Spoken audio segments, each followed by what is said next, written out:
Dear friends, I am honored to welcome you to our annual gathering here in Riverside Park, marking the anniversary of the Warsaw Ghetto Uprising. We come together at a time when our gathering takes on greater significance with every passing year, as hatred and anti-Semitism increasingly poison the events of our everyday lives. We come together at this simple, unpretentious stone, der Stein, as we call it in Yiddish, to honor the extraordinary heroism of the fighters of the Warsaw Ghetto Uprising. Der Stein does not derive its poignancy from its grandeur, nor from the fact that it is a temporary marker embedded here in 1947 as a promise that a permanent tribute to the Warsaw Ghetto Uprising would later be built. Der Stein derives its meaning from us, because it represents unspeakable horror and magnificent heroism, because it possesses the silent scream of death and the determination to fight against all odds, so the fighters could say, "We will choose the moment of our death, not the Nazis." On the first night of Passover, the Warsaw Ghetto Uprising began. April 19th marked the beginning of an epic battle, not for victory, as the resistance fighters knew from the outset, but for the honor of our people. At 2 a.m., lookouts spotted the German artillery approaching the ghetto, and they entered the ghetto at 4 a.m. By 7 in the morning, their battalions were in position inside and outside the walls of the ghetto. The Nazis used the intersection at Mila and Zamenhof streets to stage their assault, intentionally while everyone slept. But the band of resistance fighters was waiting for them, hidden behind barricades at the four corners of the intersection. They suddenly opened fire with handmade Molotov cocktails and shots from their lone machine gun. Soon, the street was littered with the bodies of Nazis. And when the battle ended, Marek Edelman, one of the leaders of the Jewish Fighting Organization, wrote, quote, "On May 10, 1943, this period of our bloody history, the history of the Warsaw Jews, came to an end. The site where the buildings of the ghetto once stood became a ragged heap of rubble, reaching 3 stories high. Those who were killed in action had done their duty to the end, to the last drop of blood that soaked into the pavements of the Warsaw Ghetto. We, who did not perish, leave it to you to keep their memory alive forever." Time and again, history shows us that the darkest moments can give rise to opportunities for greatness. During these challenging times, all of us must commit to the hard work of protecting democracy, liberty, and freedom. The work is not easy, and there's always a price to pay. But it's a price we have to pay, because the evil that drives fascism and autocracy is ultimately no match for the promise of liberty that illuminates the lives of free people everywhere. Nations, like individuals, face moments of truth, moments in history that are turning points, which challenge our survival and the survival of our core values. When we watch the news, the challenge may seem stifling and overwhelming. We continually ask, how can this be happening? How can people not have learned? Our collective decisions determine whether we emerge from these moments stronger and resilient, or if we disappear in silence. Do we have the moral courage, irrespective of personal consequences, to act on what in our hearts we know to be right? Under these circumstances, our gathering and our message are more important than ever. We make the decision to come together today as a community and continue to return year after year to this simple stone to remember and to remind the world so it never forgets. We come together to resist oppression, to resist fascism and hatred, to resist small-mindedness and intolerance, and to commemorate the fight for freedom. Although we are children and grandchildren of survivors, we can only manage to comprehend the tiniest fraction of the fear, the horror, the despair that the Holocaust embodied. When we think of how our parents stared into the face of death every day for years, it can be enough to crush you. Yes, we were born from suffering, but we were also born from heroism. Our parents and grandparents sang "Sag nicht keinmal, as du gehst dem letzten Weg" as they faced certain death. Never say this is the end of the road. And indeed, we are here because our work has not ended. Our journey does not end until every person knows the story and the lessons of the Holocaust. Our journey does not end because their fight is our fight. Our journey does not end because the hatred that sparked the Holocaust continues today in so many places. Our journey does not end until every life flourishes in freedom. Wir seien da, noch einmal und take noch einmal, again and again, do v'do, generation to generation. That is our legacy. May the invincible soul of those who fought, perished, and survived inspire us to be compassionate and to have the wisdom to find peace within and build peace between nations. The price of freedom is far less dear than the price of forsaking it. Long live their blessed memories. Kavod sei Ondank. Wie schwer es ist zu leben, vorbei als ein Winter, wann du rett in Schmattes und Kält. Ein Strahl hat das schmolzende Mais von mein Fenster gebracht, ein Geruss von der Welt. A Welt hat zerblüht sich mit weißem Zwiet. Und Vögel haben gezwischert ein Lied. Nur bei uns ist grau und finster, senkt der Rumet auf die Wand, warf die Sonne uns karge Strahlen, kleiben mir sie mit die Hand. Warnt uns die Spitzfinger davon, trocken ihre Heim strahlach sun. Und es wird uns etwas geringer, es will sich singen, springen frei. A Winterle hat sich vergangen, wird durch Spares, als soll denn geräumt mir dabei. Es hat sich eint hinter dem Hilzen im Parken, zu wachsen der Rosenkermai.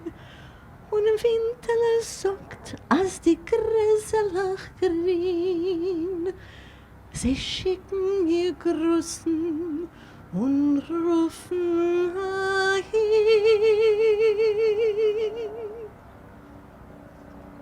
Nur bei uns ist grau und finster, es hängt der Rumet auf die Wand, warf die Sonne uns karge Strand, kleiben mir sie mit die Hand. Warnt uns die Spitzfinger davon, trocken ihre Heim strahlach sun. Und es wird uns etwas geringer, es will sich singen, springen frei. Weg ist der Tate in Stadt auf der Arbeit. Muss so weit neben gehen. Wird mir heimbringen a frischen Zweigel mit blätterlich grünen Geschehen. Nu wird es in reinigen Wasser stehen und es wird sich von Zweigel zippeln ab.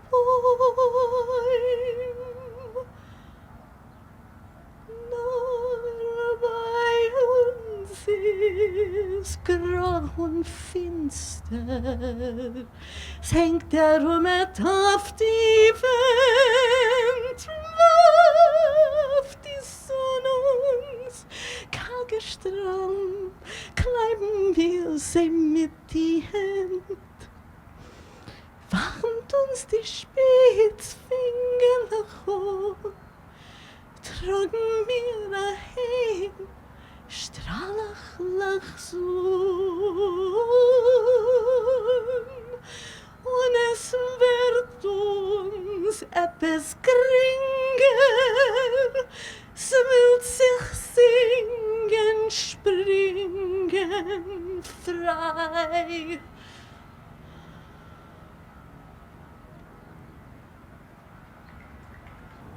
We are gathered today before a square of stone set into the ground. This stone, which is, as you heard, often referred to simply in Yiddish as der Stein, is inscribed with these words. This is the site for the American memorial to the heroes of the Warsaw Ghetto Battle, April through May, 1943, and to the 6 million Jews of Europe martyred in the cause of human liberty. On October 19th, 1947, 15,000 people gathered here for the dedication of this planned memorial. In the ensuing years, several ideas for a monument to be erected here were proposed, and for one reason or another, none of them came to fruition. Instead of designating where the monument would be placed, it might seem that the Stein itself has become the monument. However, echoing the opening remarks of Marcel Kshinsky, I would argue that we are the monument. It is made up of the individuals who have gathered here now and every year on April 19th to mark the anniversary of the start of the Warsaw Ghetto Uprising. And that makes this a very unusual and very special kind of monument, not one sculpted in marble or bronze, but made up of people. And therefore, in a distinctive and perhaps surprising way, it is a more enduring memorial. Monuments of stone or metal are typically put up with great fanfare, but before long, they become sites not of remembrance, but of forgetting. They blend into the landscape, and people ignore them as they walk by. But this monument is recreated every year by the individuals who assemble here to recall the heroism of the Warsaw Ghetto Uprising and of all Jews who resisted the Nazi-led genocide by whatever means was available to them, as well as to mourn the millions of those whom the Nazis and their collaborators martyred in the cause of human liberty. It is perhaps also surprising that what makes this an enduring monument is the fact that it is a dynamic memorial. Because people have been gathering here for this act of remembrance over 3/4 of a century, the individuals who make up this monument's annual appearance have changed over time. There are those who came here when this stone was set in the ground who are no longer alive. There are those who have come here who had not yet been born in 1947 or even before the dawn of the 21st century. There are people who have become part of this living monument who are not Holocaust survivors or their descendants or who are not Jews, but they come here because the value, the commitments that this monument embodies. They come here to affirm the ideals of the people who initiated this annual memorial rite, inspired by the convictions of the Jewish Labor Bund. They're inspired by the commitment to Doekheit, literally here-ness in Yiddish, a belief that Jews should have the right to live as Jews and as the equals of their fellow citizens in every country, in whatever place they call here. They are inspired by the Bundist commitment to the Yiddish culture that sustained the survivors who installed the Stein as a continuing source of strength and creativity, and thereby refusing to let the enemies of this culture have the last word. And they are inspired by the Bund's commitment as a socialist movement to work for the rights and dignity of all people, to speak out and act in the continuing struggle against oppression, authoritarianism, and imperialism wherever and whenever it arises. As this is a memorial made up of people, the remembrance that it calls for does not take place only one day in April, because the ideals that this memorial represents inform our lives throughout the year. There may be no more fitting tribute to those ideals, as envisioned by the Jews who first gathered here 76 years ago, than this living monument, which remakes itself anew each spring. And there may be no better response to genocide than a monument made of people, affirming the value of human life. I hope to see you here next year and to be joined by new participants in this remarkable memorial as the call to remember the heroes of the Warsaw Ghetto Uprising and the Jews of Europe martyred in the cause of human liberty continues and continues to inspire us. Thank you. This is a song by Shmerke Kaczerginski, who was a partisan of Vilna, along with Avram Sutzkever and Elliot's parents. It's called Yid du Partisan. It says, from the ghettos, instead of chains, we carry guns. The word revenge has deep meaning when it's written in blood, and that's why we fight back. Von die Ghettos Twisserwend in die Welt der Freie, anstatt Keten auf die Hand, halt a Bixer nahe. Der Faschist, der zittert hört, weiß nicht wovon Wahnen stürmen wie von unteren Jiden Partisanen. Der Faschist, der zittert hört, weiß nicht wovon Wahnen stürmen wie von unteren Jiden Partisanen. Wenig seinen Meeren Zoll, reißt wie Millionen, reißen Meer auf Bagentoll, rief keine Schalonen. Der Faschist, der zittert hört, weiß nicht wovon Wahnen stürmen wie von unteren jeden Partisanen. Es wird ne komme, hat da Sinn, wenn mit Blut verschreibt man, war dem heiligen Beginn. Rasen mir die Schreiten, der Faschist, der zittert hört, weiß nicht wovon Wahnen stürmen wie von unteren jeden Partisanen. Der Faschist, der zittert hört, weiß nicht wovon Wahnen stürmen wie von unteren jeden Partisanen. Keinmal wollen mir nicht sein, letzter Mohikaner. Bringt in Nacht die Sonnenschein zu dem jedem Partisanen. Der Faschist, der zittert hört, weiß nicht wovon Wahnen stürmen wie von unteren jeden Partisanen. Der Faschist, der zittert hört, weiß nicht wovon Wahnen stürmen wie von unteren jeden Partisanen.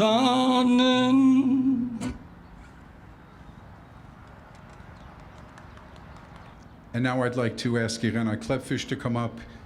Irena is a renowned poet, activist, and Yiddish translator whose activism is rooted in the feminist, lesbian, and Jewish communities. For 22 years, she taught Jewish women's studies at Barnard College. Her Bundist father Michal died in the Warsaw Ghetto Uprising. All over the world, Jews and allies are gathering today to commemorate the anniversary of the Warsaw Ghetto Uprising. And we in New York are also meeting at our traditional gathering place here at Der Stein. Many of us have been coming to Der Stein for decades to pay tribute to the brave and heroic fighters of the battle that began on April 19th, 1943 on Pesach. At our gatherings, we have heard from historians and scholars, and we're privileged to hear also from survivors of ghettos, camps, and partisan organizations who bore witness to Jewish suffering and to Jewish resistance in its various forms. Ellenbogen, Mlotek, Jacobs, Rosenfeld, Rack, Spiegel, Palevsky, Kristall, Frisdorf, Mead, Cooperstein, Kahan, Ehrlich, Novogrodsky, Svedosh, Kirchenzweig, Schäffner, Dunkel. This is just a short list of the names of survivors with whom our lives have been intertwined. Many of them provided personal accounts of their experiences during the war, and we listen to them here at Der Stein every April 19th. For decades, our gatherings were primarily comprised of survivors, many of whom had been activist members of the Jewish Labor Bund, the organization which had formed the political and social context of their lives before the war. Most of these survivors are no longer with us, and what was personal has been transformed into historical text. Still, their descendants and their families have continued the tradition of our commemoration at Der Stein and have brought with them contemporary friends and allies, Jews and non-Jews. Like the survivors, we all share a broad understanding of the importance of resisting fascism and racism and of honoring those who fought against them. I believe that today, on this 80th anniversary, we recognize it is even more critical than ever to be meeting together and to be on our guard. And I believe that remembering the uprising and its aftermath can help us to deal with the difficult challenges facing us. It is commonplace to say that the fighters, once they learned of the German aim of liquidation, planned the uprising because they were determined to die on their own terms. But I think the fighters were also motivated by a belief that they still had power to preserve Jewish lives and to ensure a Jewish future. Certainly, they must have thought about their friends and family members in hiding on the Aryan side. Surely, they must have believed that their struggle inside the ghetto, though doomed, could at least momentarily slow down the German war machine, or maybe serve as a temporary distraction, thereby giving those still alive on the other side of the ghetto walls a chance to live one more day, give them one extra day, so that perhaps at some point in the future they could resume living an ordinary life. At that time, surviving each day represented a major victory. So today, I want to focus on what happened after the uprising, because though they witnessed the total destruction of Jewish life in Warsaw, those Jews still alive and passing continued to resist and to look towards a future. By April 19, 1943, the ghetto population had been reduced from over 400,000 to fewer than 60,000, reduced by starvation, disease, daily murders, and transports to Treblinka. Though poorly equipped, the Jews fought fiercely. Finally, on May 8th, the Germans surrounded the headquarters of the ZOB, Jewish Fighters Organization, at Mila 18. Some fighters were gassed, some shot, some committed suicide, including Commander Mordechai Anilevich. The ghetto and all its inhabitants was gone. And yet, the resistance was not over.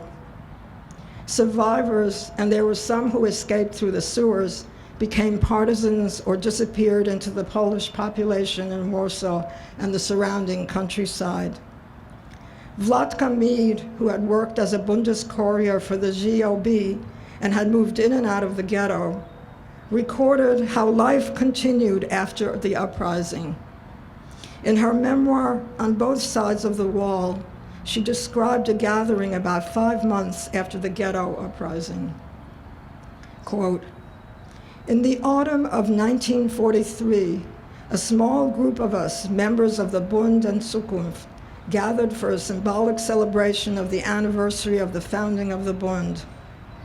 At a time when all that had been our lives had been destroyed, this small gathering was no more than a remembrance of yesterday, of the pulsating Jewish labor movement in which we, its survivors, had been raised. And although the movement and the life belonged to the past, it comforted us a little to recall it now. There were 9 of us there at that meeting: Tzelek Tselemansky, Benjamin Mead, Chaim Ellenbogen, Zygmunt Igla, Inka Schweiger, and Bronke Feinmesser. We sat around a table decorated with flowers at Miodowat 24, one night with curtains drawn. For some time, we faced each other without being able to speak, and it was only after Tzelek spoke of the reason for our gathering that our spirits rose a bit.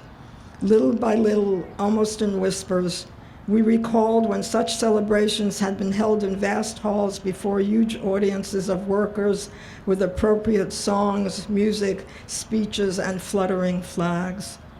Now all that remained was pain and the bitter realization of a world that accepted the inhumanity in which we lived."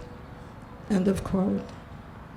What I find remarkable about this gathering to mark the 46th anniversary of the founding of the Bund is these hidden Jews' refusal to cut themselves off from the past, their insistence on remembering their historical Bundist roots.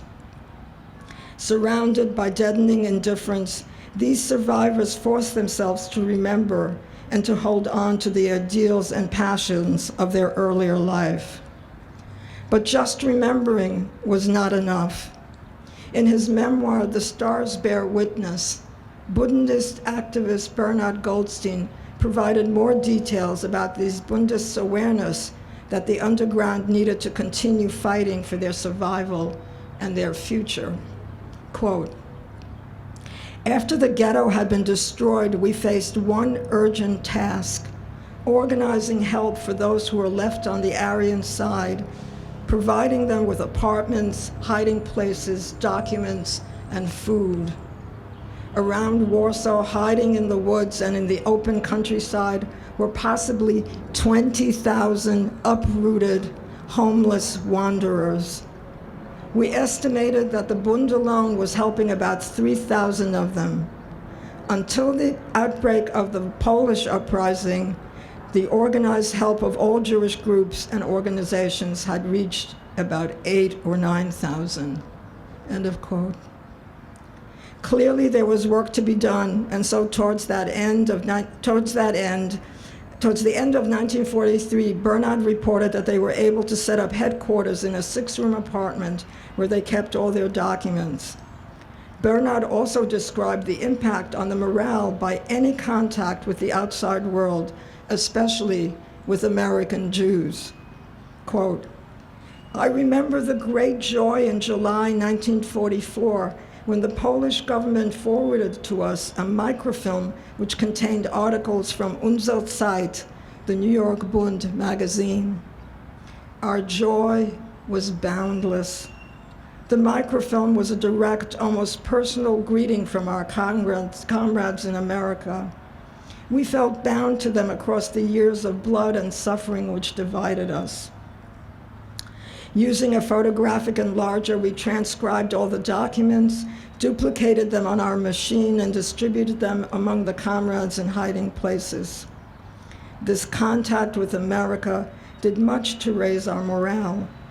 It reminded us that we had friends.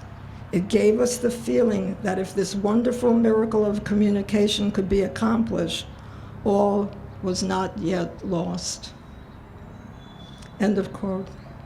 That phrase, all was not yet lost, embodied the hidden Jews' belief in the possibility of a future. At the same time that the Polish underground was readying itself for the Polish uprising in August of 1944, the Jewish underground not only provided support for that effort, but also continued engaging with Jews hiding in Warsaw and in the nearby forests. Bernard wrote, quote, "Among the comrades whom we had brought to Warsaw from the forests shortly before the Polish uprising was Hanna Krystal and Jan Bilek. Hanna's husband, Gabrish Frischdorf, had been one of the heroes of the last ghetto battle.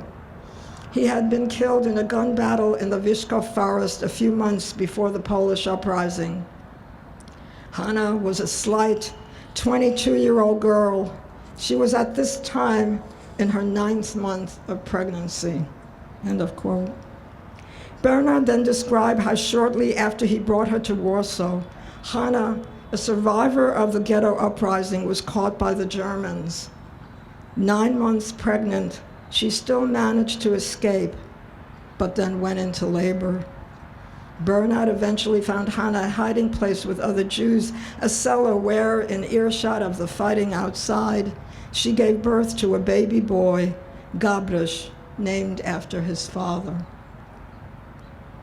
In a story that was legendary among those I grew up with, Bernard confessed that a week after Gabrish's birth, he began to fear the baby might give away the presence of the group and endanger Hanna herself. I looked down at the shriveled little bundle in my hands. Surely it was condemned to death anyhow. While it lived, it was a burden which might drag its mother to her death. A little pressure from my fingers and all would be over. Before me, I seemed to see Gabrish Frischdorf, a hero of the ghetto, rotting in an unknown grave in the forest. All that was left of him was this little flicker of life. My fingers felt stiff. I laid the baby gently back on its little bed of rags. The Bund's commitment to guarding what Bernard called the little flicker of life, the future that the children of comrades represented, is another remarkable aspect of these historical moments. I personally know of 5 child survivors who owed their lives to the devotion and determination not only of their parents, but also of their parents' comrades. The baby Gabrish Frischdorf, the twins Nelly and Vlotka Blit, Aljuna Friedrich, and myself. Bernard Goldstein, Vlotka Mead, Marek Edelman, Helena Scheffner, Bolek Ellenbogen, his sister Halinka Ellenbogen, Michal Klepfish, my father, all were instrumental at one point or another in keeping the 5 of us alive. And these are only the children that I can name, because I know there were others. For example, Halinka got a job and watched over me in a Catholic orphanage where I'd been hidden by my parents. Marek, Halinka, and Vlotka moved Aljuna multiple times whenever her hiding place became unsafe. Marek and my father Michał smuggled Nelly and Vlotka out of the ghetto, and then later, Vlotka relocated them when people became suspicious. Bernard made sure that Hanna delivered her baby in safe hiding. And after the Polish uprising, Bolek brought my mother and me food somewhere outside of Warsaw after Helena Scheffner had found us isolated, ill, and starving. And finally, at the end of the war, Marek paid off Poles who refused to release Elżunia. He insisted on claiming her, though both her parents were dead. Elżunia, all of us, were seen as part of the future. Let us remember that these rescuers took on the responsibility of ensuring our safety while their own lives were constantly in danger. Let us all remember that children were probably some of the most difficult and potentially dangerous to hide. Children are hard to control. They might cry or suddenly laugh or become angry or frightened because they didn't understand what was happening around them. Let us remember that Vladka, Halinka, Marek, Bolek were barely in their 20s when they risked their lives to save us. And most important, let us remember that there was no blood connection between these incredibly brave, committed souls and the 5 children I have named and all those others whom they helped. Still, there was a bond between them and us, a bond rooted in their life with their comrades, a bond rooted in their memories and principles of the Jewish Labor Bund. They were determined that we children should always know who we are and know of our parents' Jewish life before the war. We were the ones to whom they envisioned they would pass on their legacy. We were and are their future. There is a document from that time that made an enormous impression on me each time I heard it read as a child at April 19th memorials. It is a document which not only affirms our responsibility to other Jews, but also points to the responsibility of all people to one another. It insists that human beings can do better, will do better. It insists that we are obligated not only to remember the past, but also to remember and take responsibility for shaping the future. Far from the Warsaw Ghetto, in London in 1942 and in the early months of 1943, Arthur Shmuel Ziegelbaum, the Bund representative to the Polish government in exile, tried with no success to mobilize help for the Jewish resistance and the coming Warsaw Ghetto Uprising.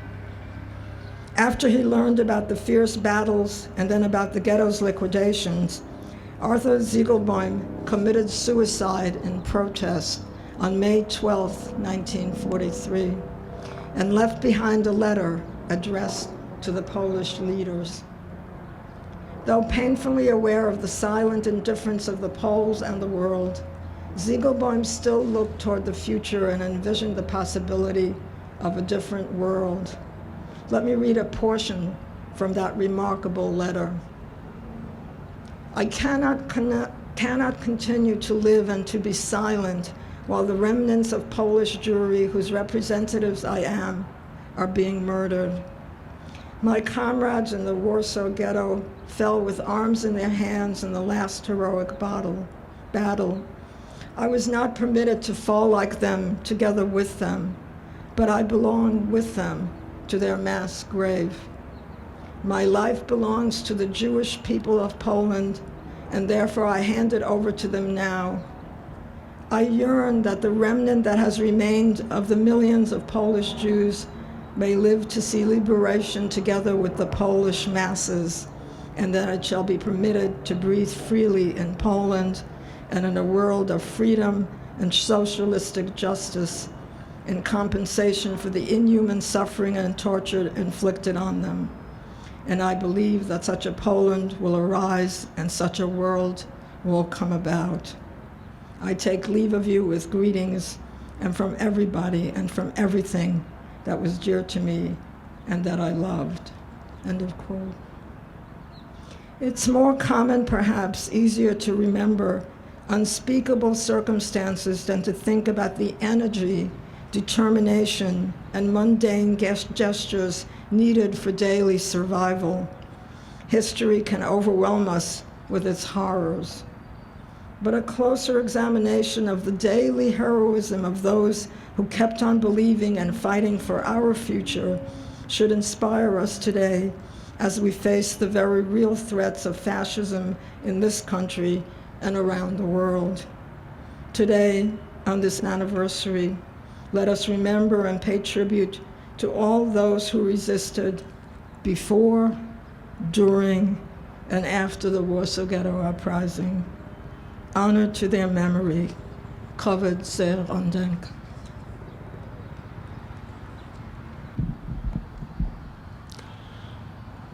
As Irka mentioned, we're joined around the world by people who commemorate this day.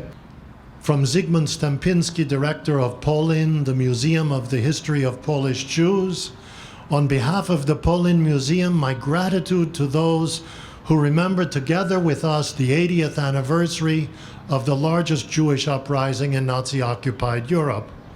The tragic history of the Warsaw Ghetto Uprising may serve as a point of departure to talk about the challenges of today's world, including the ongoing war in Ukraine. 80 years ago today, a small group of heroic young Jews took a stand against the criminal occupying force. Their act of defiance echoes down to us today and reminds us not to be indifferent. Polin Museum has organized an all-year program of events focusing on the fate of the Jewish civilians during the uprising. We want to recall the memory not only of the fighters, but also of those whose resistance might have gone unnoticed. During the Warsaw Ghetto Uprising, civilians hid in bunkers and shelters, defying the German system of deportations and mass murder. Instead of responding to summons to turn up for the transports heading towards imminent death, they remained in hiding. Their silent act of resistance was as important as armed combat.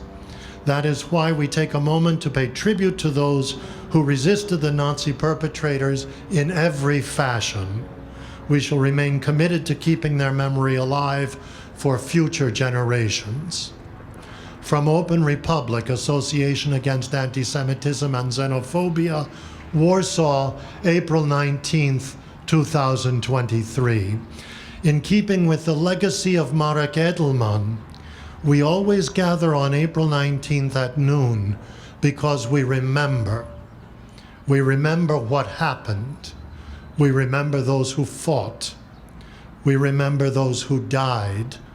We remember those who kept this memory alive. We remember, and in the face of the bloody war in neighboring Ukraine, we send you Marek Edelman's message. Talking about the ghetto uprising has only one meaning: reminding the world that one cannot be an indifferent witness with impunity, or he will be spiritually maimed. Therefore, for our own good, we must not look at today's crimes in silence as the Holocaust was looked at years ago. There must be a movement that will force the governments of democratic, well-fed Europe to oppose genocide and help victims. Lastly, from the Yidische Kulturverband, received today this greeting from Marcelo Horestein, President, and Mayra Wisakowski, Secretaria General, Federación de Entidades Culturales Judías de la Argentina. We welcome the events that take place these days to commemorate the heroic uprising of the Warsaw Ghetto. As in 1943, we see an urgent and imperative mandate to unite in the face of adversity to confront this new wave of anti-Semitism and discrimination throughout the world, the result of individualist aspirations and advances of fascism. In Argentina, we will hold an international event with partner institutions from Brazil, Chile, Canada, France, and Uruguay that will be broadcast by our networks and by the YouTube platform at 80 Ghetto Varsovia at 5:30 New York time. We invite you to view this broadcast and appreciate your support. We know that we share with you the work and the desire to build a society based on respect for human rights, in defense of life, and on the care and appreciation of our culture. For you and our freedom, wir seien da. We received also a greeting from the Swedish Yiddish Association. The Stockholm Yiddish Choir sang Leib Rosenthal's words composed in the Vilna Ghetto to a melody by Henoch Kohn, Mir leben ewig. The song was popularized by his sister Chayela Rosenthal, who performed it in the Vilna Ghetto Theater. Chayela survived, Leib did not, but his words will indeed live forever.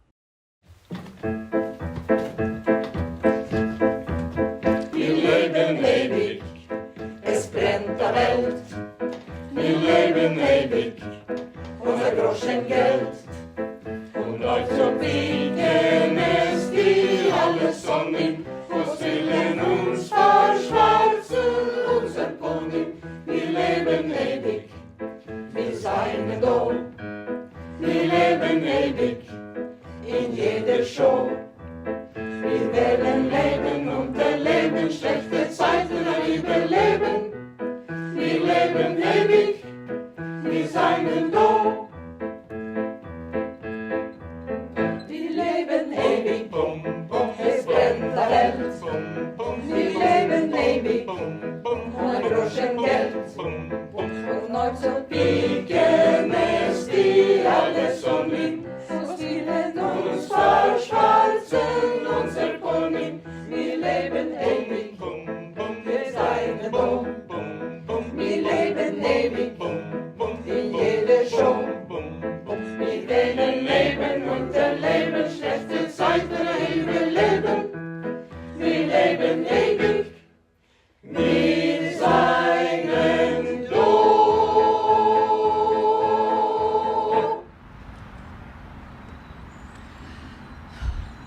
Unser Lied ist voll mit Treuer, der Geist ist unser Muntergang. Hotsch der Säune wacht beim Teuer, stürmt Jugend mit Gesang. War jung ist jeder, wer es will, nur Jugend haben kein Bartheit.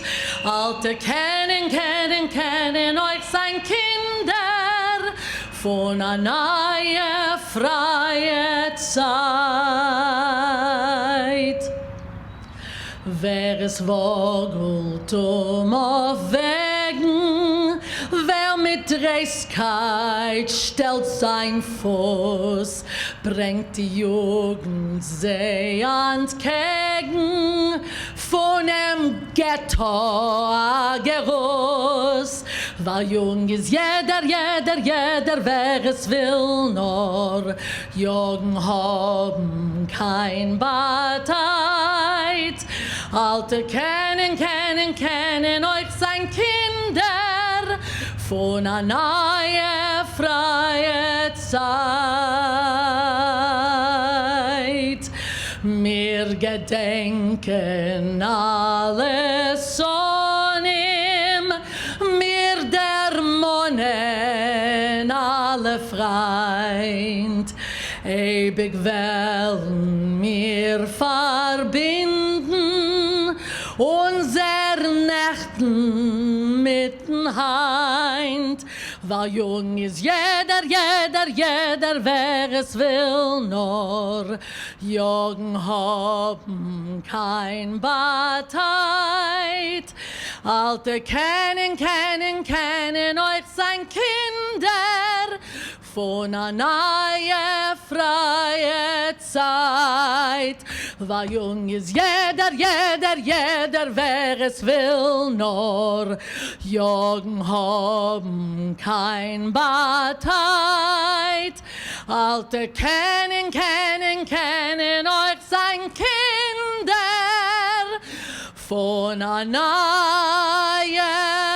freie Zeit.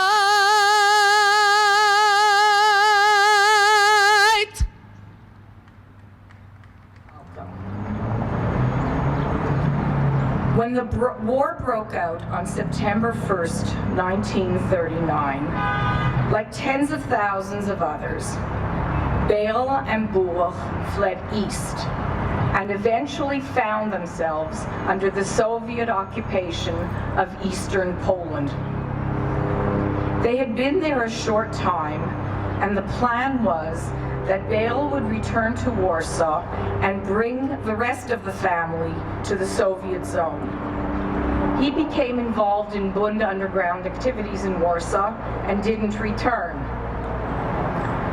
On November 15, 1940, the Warsaw Ghetto was sealed. Buch and Heike and their families had precious little means to procure food.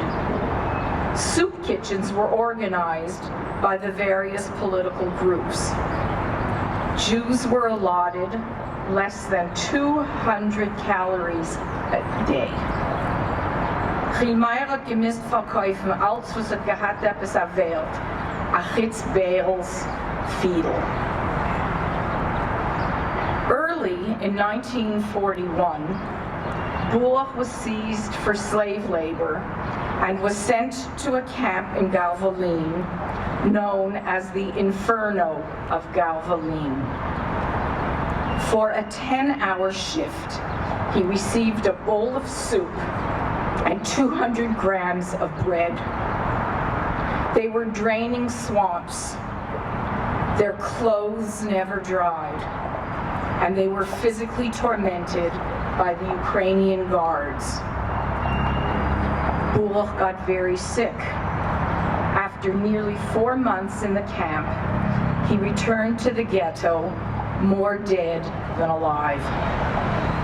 He was not allowed to join the Bund's militia because he was in such terrible physical condition, and finally collapsed, unable to get out of bed for a month. Heike ist gestanden bei seinem Bett. Beryl hat vor ihm gespielt Fiedel. Und der Tat hat ihm weggegeben das letzte Stückchen Brot. Sof hat Beryl gemisst verkaufen sein beliebten Fiedel, was es gewesen die letzte wertvolle Sache wie Stieb. Aber keine Sache hat es nicht geholfen. Chimaire ist ausgegangen von Hunger. In March 1942, the Socialist Zionists, inspired by Antek Zuckerman, and the Jewish Communists created the Jewish Anti-Fascist Bloc, an underground fighting organization. This group rapidly faded away the next month when the Gestapo targeted over 60 underground activists from all political parties and murdered most of them on the spot. During the infamous deportation of 300,000 Warsaw Jews to the gas chambers of Treblinka, the anti-fascist bloc was resurrected in July as JUB, the Jewish Fighting Organization. The leaders of the Bund voted against joining with the reasoning that as a socialist organization, their place was with the PPS, the Polish Socialist Party. When the catastrophe of total annihilation became irrefutable, it was the decisive vote of Heinrich Rus that brought the Bund into JUB in October 1942. Marek Edelman represented the Bund on the Presidium of JUB and became one of the commanders of the uprising. On November 11th, 1942, Heike's 23rd birthday, among the throng of Jews herded to the Umschlagplatz to be deported to Treblinka, Heike and 6 Bundist comrades stayed together. Velvolozovsky had a file with which he sawed through the iron bars of the cattle car window. The 7 jumped from the moving train. Heike realized she had no choice but to return to the ghetto. She was the only one of the 7 who survived the Holocaust.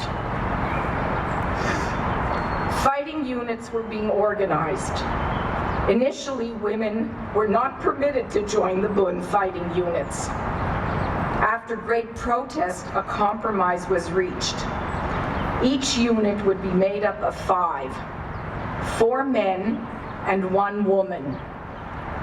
Buch was a desirable candidate. He insisted that Heike be allowed to join his group or he would not stay. His was a unit of 6. The first armed action carried out by JUB was carried out by Maud Khanilevich and Buch in January 1943. They freed one of their comrades, a carpenter named Zund, from the Gestapo. When Germans renewed deportations on January 18th, 1943, JUB fighters attacked. The resistance was quickly quelled, but the Germans worried about more resistance and halted the deportation after 4 days. By February, the fighters were getting more organized. They acquired additional weapons, though they didn't have enough bullets. And they trained. By day, they worked at forced labor. At night, they plotted. For the uprising, the ghetto was divided into 3 sectors. Bulach was on guard duty the night of the 19th of April. They knew to expect something big because it was Erev Pesach and Hitler's birthday. The Nazis' plan, in fact, was to liquidate the ghetto. Bulach gave the signal when he saw columns of German soldiers and their collaborators approaching the ghetto entrance. Sorry, it's a ghetto entrance. There were several. The fighting lasted over 30 days with sporadic eruptions into July. 2 fighting organizations participated, Job and ZZW, the Jewish Military Union, which was the revisionist Zionist fighting organization. People who were not members of either organization were inspired and spontaneously joined by using anything that was at hand: scissors, knives, bricks, rocks. Of the 750 original members of Job, approximately 75 survived the uprising. My parents were part of the first group to escape the burning ghetto through the sewers. Kajik, Simcha Rotem, who died in Israel in 2018, the last surviving member of Job, had arranged for a truck to pick them up and transport them to the Lomyanki woods.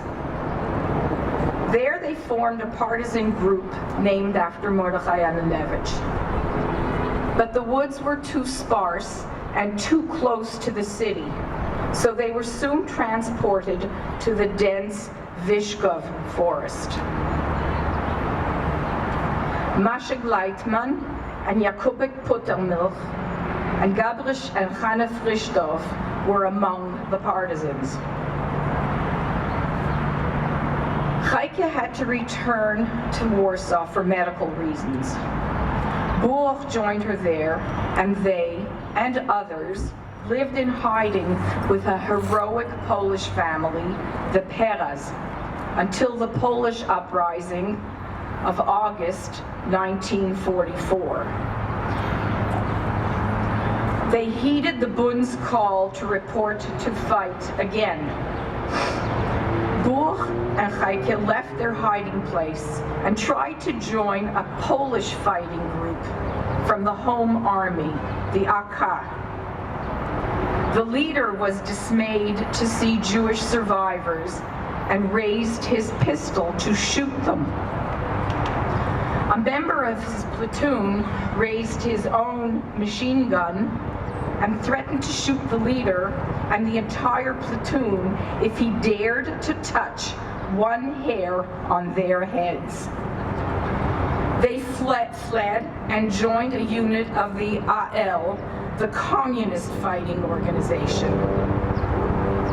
When the Germans quashed the Polish uprising with 250,000 victims, they assembled the surviving population of Poland, of Warsaw, in Pruszków to select who would go to Germany for slave labor and who would remain in the ruins of Warsaw. Those survivors who were recognized as Jews were shot on the spot. With their obvious Jewish features, Heike and Bulach could not risk this selection. They went into hiding in a bunker with other comrades. Their very close friend Vlatke came at great risk to say goodbye. Briederke, halt sich, she said to Burach. On January 17th, 1945, Warsaw was liberated by the Red Army and the Polish left-wing army under General Berling. People I knew personally were volunteers in these armies. Though not every one of them entered Warsaw on the 17th,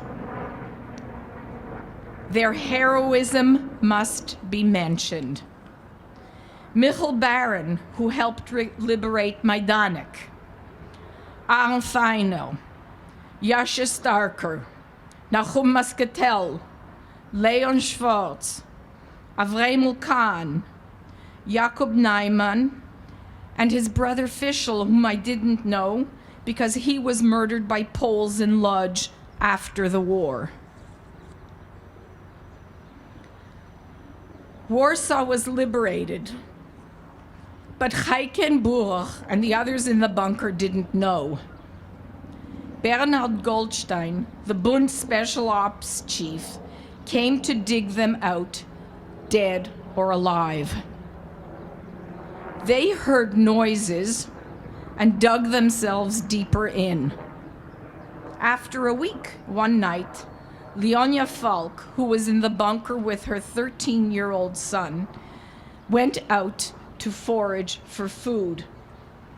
She witnessed people singing and dancing in the streets with the Red Army soldiers and returned with the news that they were free.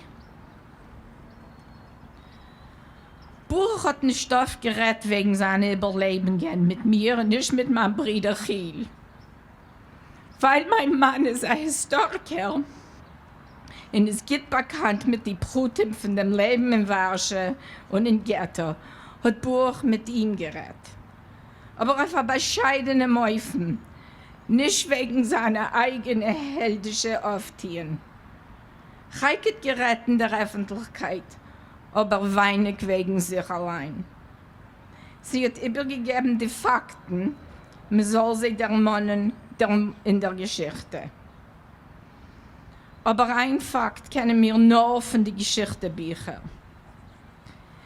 Bei der größeren Deportation von 300.000 Warschauer Juden in die Gaskammern von Treblinka ist gewesen eine speziell schadliche Selektion, wenn die Deutschen haben gezwungen, alle verbliebenen Juden im Ghetto sich zu versammeln auf etliche Gassen, beschreienes mit dem Umschlagplatz.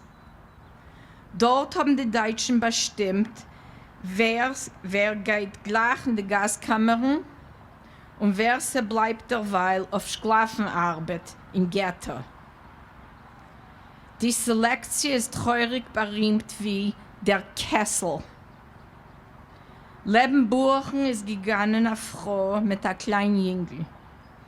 Als Sachjiden haben in der Engschaft sich abgeregt von ihr, weil man wird ihr sicher schicken zum Tod. Und sie haben nicht gewollt mitgeschleppt werden.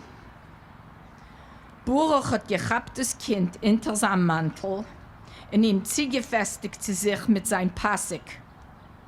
Er hat gebeten, die Chawairem soll ihm ringeln. Also ist die Frau durch mit ihr Kind zum Leben Chotsch Chaishu. Burach always said, no Jewish child will suffer if he can help it. That is also why a 13-year-old was in hiding with his group. Nobody else wanted the burden of a mother with a child. He grew up to be a professor at Dalhousie University, Professor Michael Falk, who died last year at the age of 91. His mother lived to 107. Immediately after liberation, Heike and Burach were living in a bombed-out ruin with a tarp as a roof over their heads. Their friends, Chefke and Ludwig Schwedosh, also ghetto survivors, were sharing this room with them. Burach said he would not build a new life on the ruins of Polish Jewry. Heike had had enough upheaval and uncertainty in her life and was reluctant to leave. But all four of them left and made their way to Sweden, where each couple had a son. Sweden was like paradise for them. Von Schweden haben Heike und Burach emigriert kein Montreal, wo ich bin geboren geworden. Dort haben sie ausgelebte Jungen und wiedergeburt ein jüdisch Leben. Covid, sehr lichtigen Andenk.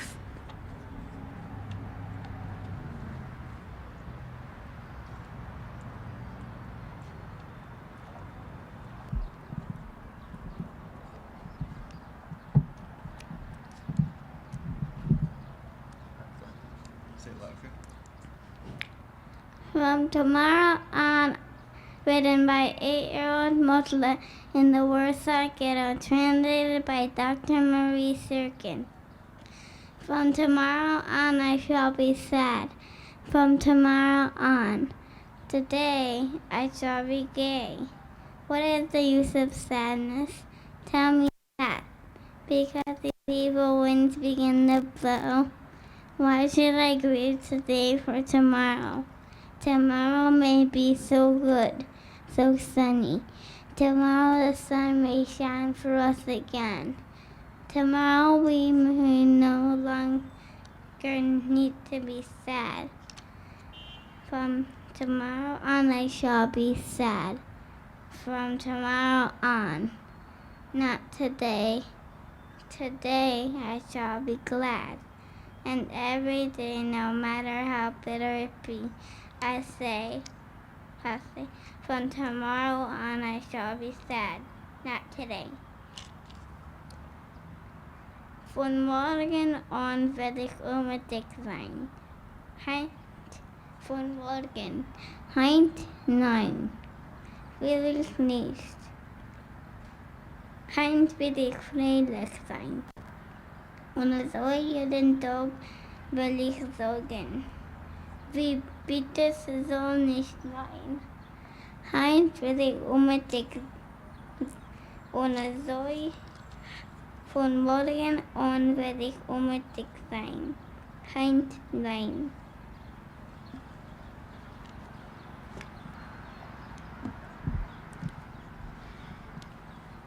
Meine Schwester Chaya.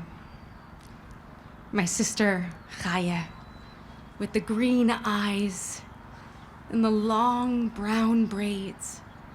She raised me on Smutcha Street in a house with crooked steps because my mother would go to work just as the sun kissed the sky to bring home a tiny, meager pay. But Chaya would stay with the brothers and she would keep us safe and cuddle us, sing us songs when children get tired at night. My Schwester Chaya with the green eyes and the long brown hair. She wasn't even 10 years old. She would cook for us and scratch our little keppies. The only thing she forgot to do was play. My sister Chaya with the green eyes and the brown braids. A German in Treblinka burned her. And here I am in the Jewish state, the last person who ever knew she existed.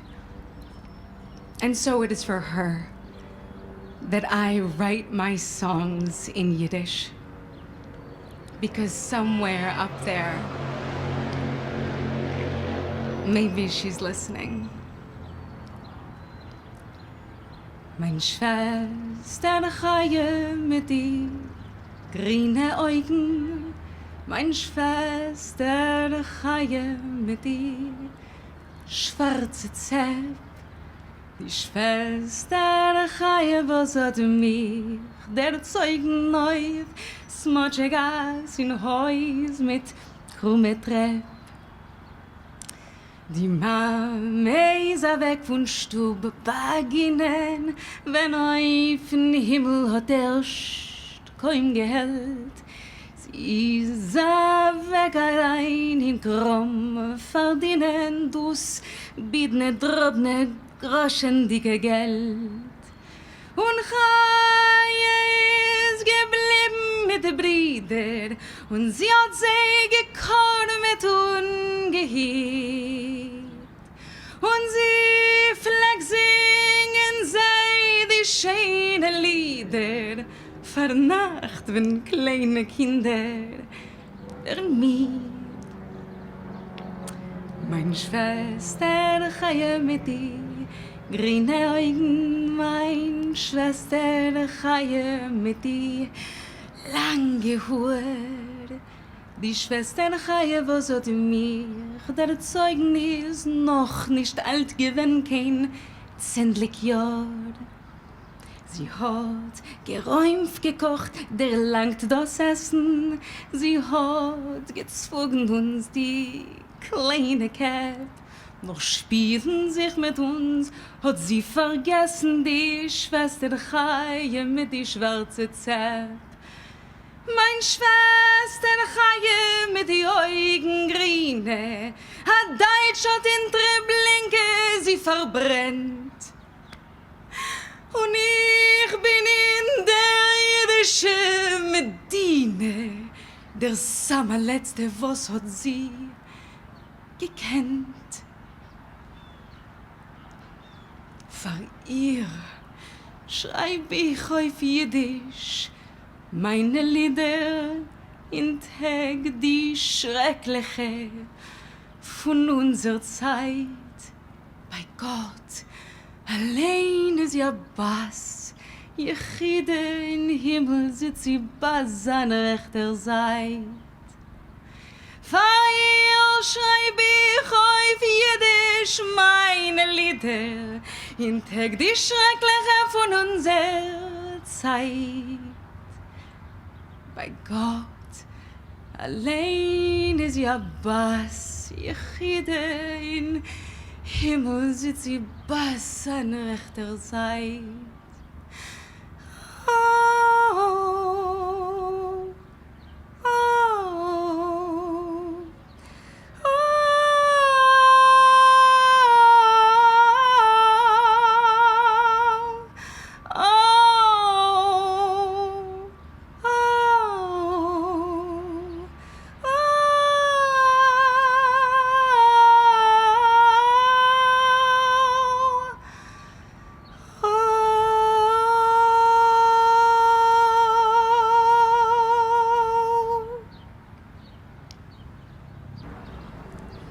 Vladka Britt Robertson and her twin sister Nellie Blitt Dunkel were born in Warsaw in 1931. Vladka has lived in England since 1946. The following excerpts are from her essay, Surviving in Warsaw, My Wartime Experiences. In August 1939, we were with my parents on a holiday in the Polish mountains near Zakopane. Rumors of a German invasion meant that we had to cut our holiday short and hurry home to Warsaw, where we lived in a small apartment. Within days, war broke out, and Warsaw was subjected to incendiary bomb raids. My parents decided that they had to leave Warsaw because of their known political activities. My father was a leading member of the Jewish Socialist Bund organization, and my mother was headmistress of a Yiddish primary school and active in Pol Zion. They thought that taking young children on foot to the Russian frontier, along with thousands of other fleeing people, would be too dangerous. We were therefore left with our grandparents, aunts and uncles, and cousins. When my parents were leaving, my uncle Jacob cried. I knew then that awful things were happening. Then, following the Russo-German Pact, Soviet troops invaded Poland from the east, and my parents found themselves in Russian-occupied Poland. My mother managed to smuggle herself back to Warsaw to be with us. My father, Lucian Blitt, also tried to get back to Warsaw to help with the underground operation of the Bund. But he was caught by Russians and imprisoned in a labor camp until 1942, when he was released and joined the Polish army, and eventually came to England in 1943. After my mother's return to Warsaw, we moved in with my paternal grandparents. They had a large apartment, but we all lived in one room because the winter of 1940 was very cold and fuel was in short supply. As soon as the Germans occupied Warsaw, they began issuing anti-Jewish laws. I remember being chased by gangs of Polish hooligans organized by the Germans. A high brick wall topped with barbed wire was constructed around a quarter of Warsaw, which became the ghetto. We had to move there. My mother's family, my grandparents, aunts and uncles, and 2 cousins already lived in that part of Warsaw, and we moved in with them. My father's parents found a room in another part of the ghetto. Conditions in the ghetto were appalling. Random shootings, beatings, hostage-taking, typhus, overcrowding, homelessness, people dead from hunger in the streets. Hungry children used to snatch parcels from passers-by and immediately stuff the contents into their mouths, hoping that it was food. But there were also secret self-help committees, secret schools, secret libraries, synagogues, and clandestine political organizations. My mother was in charge of one of the few soup kitchens for starving children. There, I saw many of my school friends, swollen from hunger. My sister and I and our cousins spent most days playing with other children in our courtyard. Then, posters appeared in the ghetto announcing the evacuation of everyone to work camps somewhere in the east, with only those who were working for the Germans being exempted. We soon knew that these were in reality extermination camps. People were obviously terrified. My family built a bunker in the cellar with a hidden entry, and we used to run there and hide when the raids began. We could hear the Germans and Ukrainians shouting for everyone to assemble in the courtyard or to be shot. My mother at first had exemption papers from the Jewish Council because of her work. But as we watched our neighbors being taken away, some quietly, some struggling, we understood that these bits of paper would not save us for long. Because of my parents' connection with the Jewish underground organization ZOB through Pol Zion and the Bund, Michal Klepfich, who was a Bundist courier on the Aryan side, outside the ghetto, found a Polish Catholic family who, for payment, agreed to shelter my sister and myself in their home at a great risk to themselves. At night, we were smuggled out of the ghetto, climbing a ladder over the ghetto wall. The policemen and Ukrainian soldiers were bribed. Other people were smuggling food and arms at the same time. We were dressed in double clothes and told that we now had new documents and new names and were never to mention anyone who we really were.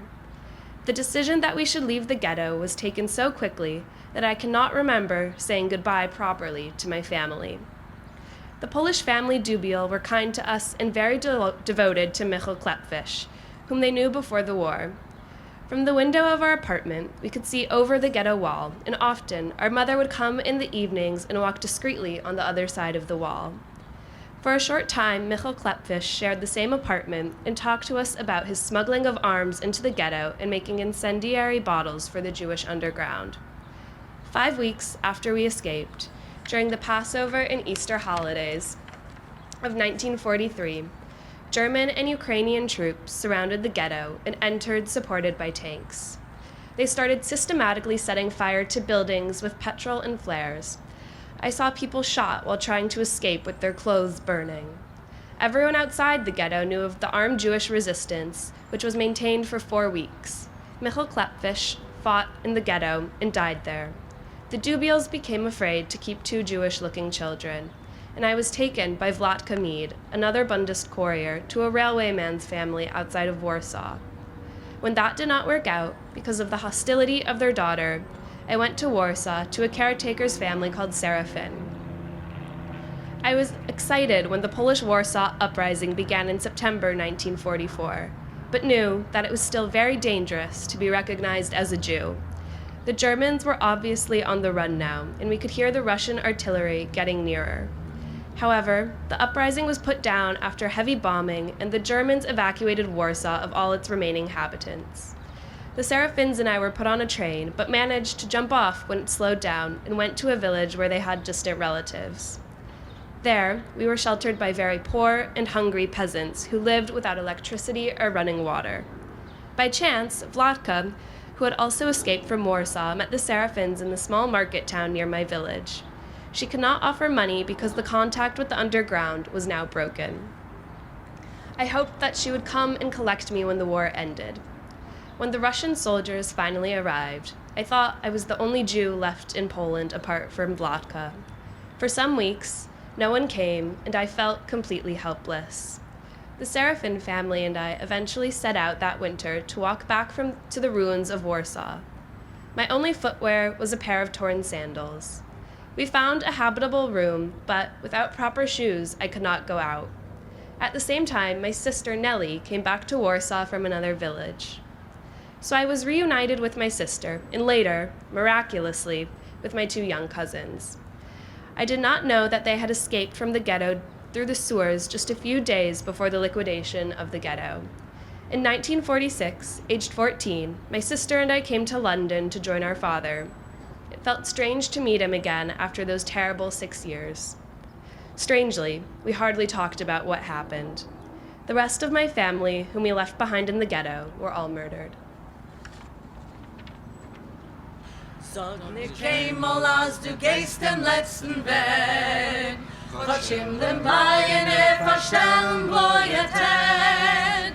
Komm im Bett noch unser ausgedenkte Schau. Svetter Beut von unser Trott, wir seinen da. Von grünem Palmenland bis weißem Land von Schnee. Wir seinen da mit unserer Pein, mit unser Weg. Und wo gefallen ist der Spitz von unser Blut.